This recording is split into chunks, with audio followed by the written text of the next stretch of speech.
Bienvenue dans Mémoire francophone sur Choc FM 105.1, votre série de témoignages qui met en lumière le parcours inspirant de ceux et celles qui ont consacré leur carrière à faire rayonner la francophonie en milieu minoritaire. Bonne écoute. Bien, je suis Didier Leclerc, c'est un nom de plume. Mon nom véritable est Didier Kabagema. Je suis écrivain né à Montréal en 1967 et j'ai grandi en Afrique, dans différents pays francophones. Et après l'Afrique, je suis revenu à 18 ans pour continuer mes études secondaires, universitaires, pardon. Et j'ai été à l'université Laurentienne parce qu'elle est bilingue, à Sudbury, où j'ai fait 4 ans et puis après j'ai été à l'université d'Ottawa, une autre université bilingue et j'ai terminé au collège Glendon. C'est comme ça que je suis resté en Ontario et après ça, j'ai publié mon premier livre, en 2000 et Toronto je t'aime et après ça a continué avec d'autres livres. Le fait d'avoir grandi en Afrique, mes parents ont mis tous leurs enfants dans des écoles françaises, pour garder le niveau parce que mon père voyageait de temps en temps, on quittait d'un pays à un autre et pour ne pas être, pris par un contraste d'éducation selon les pays, eh bien, il nous a tous mis dans des écoles françaises. Ce qui fait qu'on avait les 2 mondes, le meilleur des 2 mondes, c'est-à-dire qu'on a grandi avec la culture française livresque et puis on a grandi avec la culture africaine, à chaque fois qu'on rentrait à la maison ou dans le quartier avec les copains. Donc c'était vraiment une éponge que j'absorbais un peu de tout. Donc arrivé ici, ça n'a pas été choquant parce que, j'avais déjà un peu une idée de ce qui m'attendait.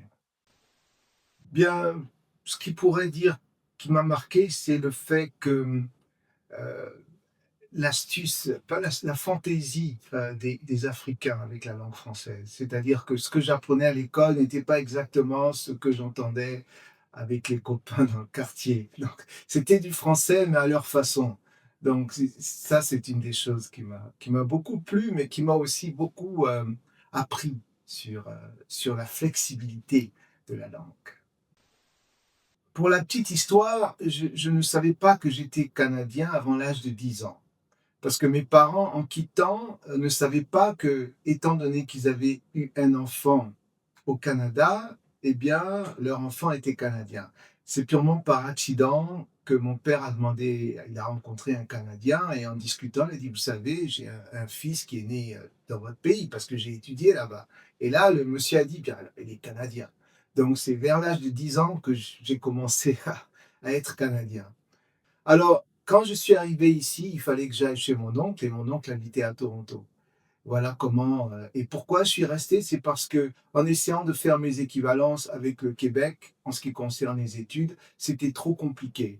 Alors finalement, j'ai décidé de continuer en Ontario parce qu'eux facilitaient, l'entrée à l'université sans problème. Je trouvais qu'à Toronto, il y avait un peu de tout, et que je me sentais très à l'aise.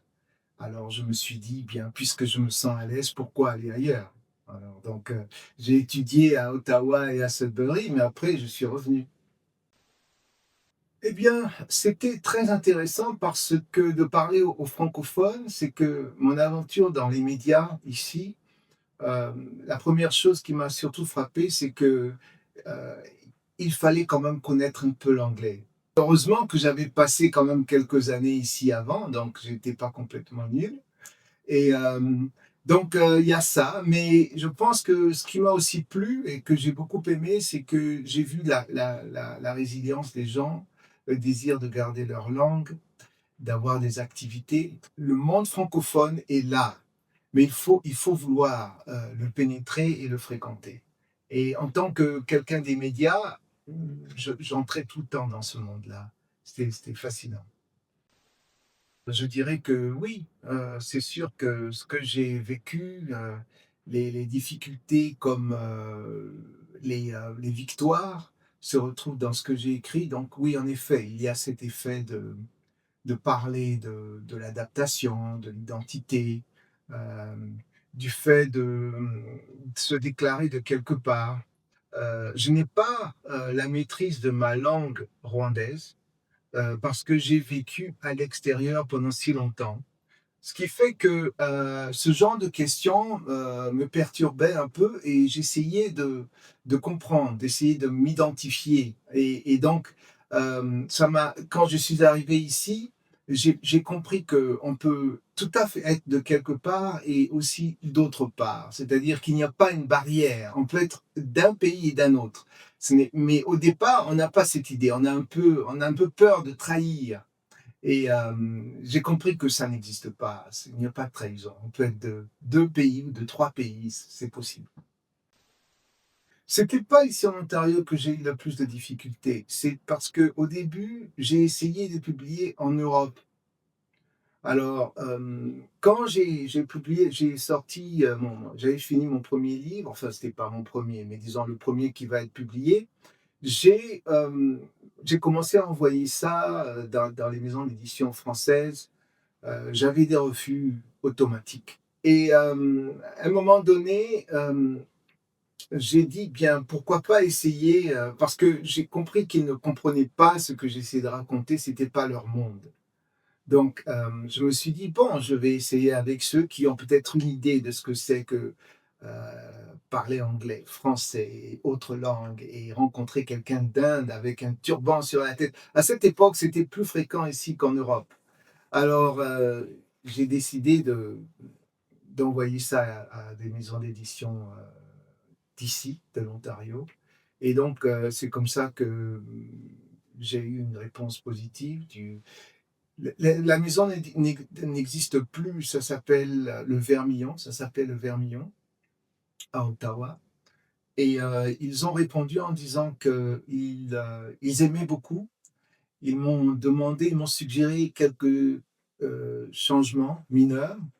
Et ils m'ont dit: «Après ça, bien, envoie-le-nous encore et puis on va voir» et puis c'est ce que j'ai fait. Eh bien, je ne peux pas dire que je suis devin, mais je crois que les artistes, quelque part, ils sentent certaines évolutions et je dirais que j'avais tendance à voir ce que ça allait devenir, c'est-à-dire plus multiculturel. Bien sûr, le Toronto d'aujourd'hui est encore plus marqué que celui de mon premier roman. Mais quand même, c'est-à-dire oui, je visais ce genre de société, où il y a énormément de gens d'un peu partout, où il y a cette, appartenance à quelque chose de flexible, quelque chose qui permet à l'autre d'exister et tout en reconnaissant que bien nous sommes quand même canadiens mais ce qui est important, c'est qu'il y a une cohabitation pacifique avec des gens. Et ça, j'avais senti ça et je voulais en parler. Et une des choses qui me frappait beaucoup, c'est aussi les Antillais que j'avais rencontrés dans mes années universitaires. Je trouvais qu'ils me ressemblaient beaucoup, mais qu'ils étaient aussi très différents. Et c'est une des raisons pour laquelle j'ai écrit Toronto, je t'aime, parce que je voulais mettre ces Antillais et cet Africain ensemble dans le même appartement et voir ce qui marche et ce qui ne marche peut-être pas aussi bien. Je pense que la culture francophone se porte très bien. Je pense que c'est parce qu'elle est portée à l'international. Comme je dis souvent, l'avenir n'est pas seulement au Canada, mais même en Afrique en ce qui concerne le français, parce qu'il y a énormément de jeunes qui l'utilisent.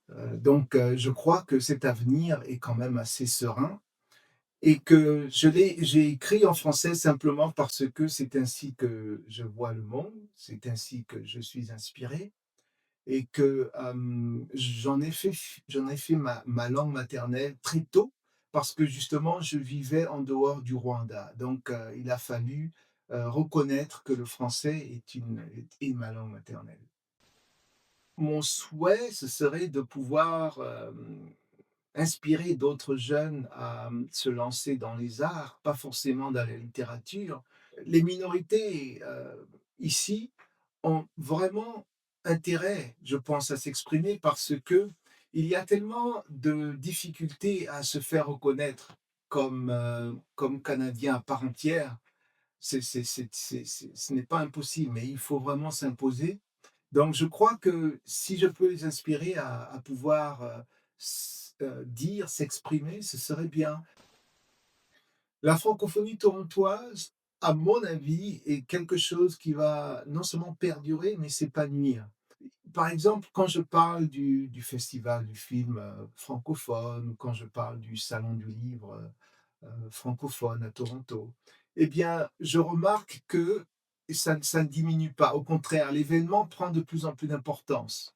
Donc c'est de bon signe. Ce que j'aimerais bien voir, c'est que l'on lise mes livres, et puis qu'on reconnaisse que bon, il était écrivain noir, canadien et rwandais à la fois, sans que l'un n'empêche l'autre.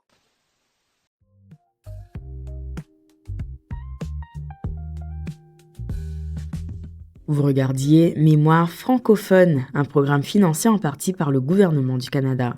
Retrouvez cette entrevue en intégralité en mode balado sur chacfm.ca/mémoire franco.